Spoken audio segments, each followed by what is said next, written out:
refugees, asylum seekers, boat people. Issues that continue to divide a nation. Go to hell with your refugees! These are the lives of the people we are playing with. Another asylum seeker boat has capsized, but it's unclear how many people have perished. There is nothing as harsh as dying on the sea. But what do we know of those who risk life and limb to reach our shores? Now, 6 prominent Australians have agreed to take part in a unique, life-changing experiment. 35,000 people and no water. That's terrible. For 3 weeks, they will live the life of a refugee. These poor people. Look at this. Oh, God. Overseeing this bold experiment is refugee expert Dr. David Corlett. Last time, 6 ordinary Australians embarked on this life-changing refugee journey. This time, you're all high-profile public figures, and you represent different, often opposing sides to the national debate about asylum seekers. The goal is to take this critical discussion to a whole new level. Join these 6 prominent Australians on one of the most dangerous refugee journeys imaginable. Don't point it at me, thanks. We are minutes away from fucking huge waves. Over the next 3 nights, their views will be deeply challenged. He's got nobody. How can that happen, you know? They shouldn't have to live like that. If this happens once again, I can tell you I will be on the next plane. And they'll soon find themselves in 2 of the most dangerous cities on Earth. If I go down, please film it. This is literally hell. I feel so embarrassed to be an Australian.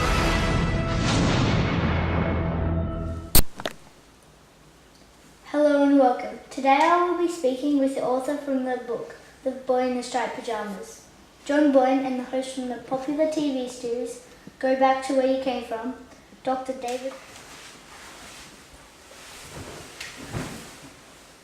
So John, I hear you have released a new book called The Boy in the Striped Pyjamas. Do you have any words to tell us about the newly released book? Well, yes. You see, The Boy in the Striped Pyjamas is a book based on the Holocaust, and I just thought it would be just for everyone to see the difficulty that the people had to go through in that time period. I highly recommend the book for ages 12 and up. Dr. David Collette, it has come to my attention that the popular TV series, Go Back to Where You Came From, has released a new season. Do you have any words on that topic? I think it is like our other series, but it has a lot more emotion. We head to Afghanistan and we head to Africa's most dangerous place, Mogadishu. So John, can you give us your favourite example of cultural awareness? Probably my favourite part in the book was where the main character, Hugo, he was reaching through the fence of the concentration camp to a boy called Shmuel. And Shmuel was Jewish, and he reached back out. And they both shook each other's hands, and it didn't even bother Hugo or Shmuel. It showed not only their friendship, but it also showed their willingness and exception for one another. Dr. Collette, what techniques did you use to create Go Back to Where You Came From?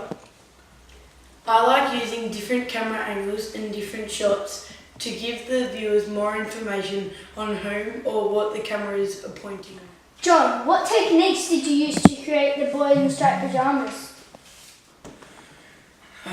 Well, you see, writing a book, there's not many techniques to choose from. So I found that using the internet was a good source, because writing a book that's based on a true time period, I needed to research, and research meant I had facts to put in my book. So, yeah. David, what challenges did you face when you were put into these third world countries, and how did you feel? At first, I didn't know what was going to happen to us, When they took our phones, wallets and passports away, I was really scared of what was going to happen to my safety. John, with the boy in the striped pyjamas, did you face any challenges and how did you overcome them? Well, there were many challenges that I faced, but probably the main one would be my research. It was hard to get the right information, and to overcome the challenges, I would always think ahead of, when I finish my book and see how much I can gain off it. The publicity, the fame, and probably the nice loot. David, what was the most significant moment for you in the 3rd season? One of the most significant things was all the emotion from the 2 different groups. I was caught in the emotion and all the sadness from hearing all the people's stories that we met. I just felt after I heard the story, I just wanted to help them and do everything I can to make their lives better.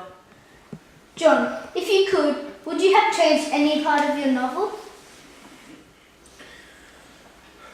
Well, I don't think I would have changed it because my book has a mix between really high moments and low moments, like sad moments and happy moments. But if I could change one thing, I'd probably edit the ending a bit. And I'm not going to tell anyone here unless you buy my book, alright? Alright? But the ending is a bit sad. Too sad for my likings, probably. What was one of the challenges you had to face when in this process? One of my challenges was being able to find 6 people that would be wanting to risk their life just to let us know what it is like to be in an asylum seeker. Well, thank you for your time on the show. We really appreciate your efforts and you have put into sharing your thoughts with us. Thank you and good night, Australia. I feel so embarrassed to be an Australian.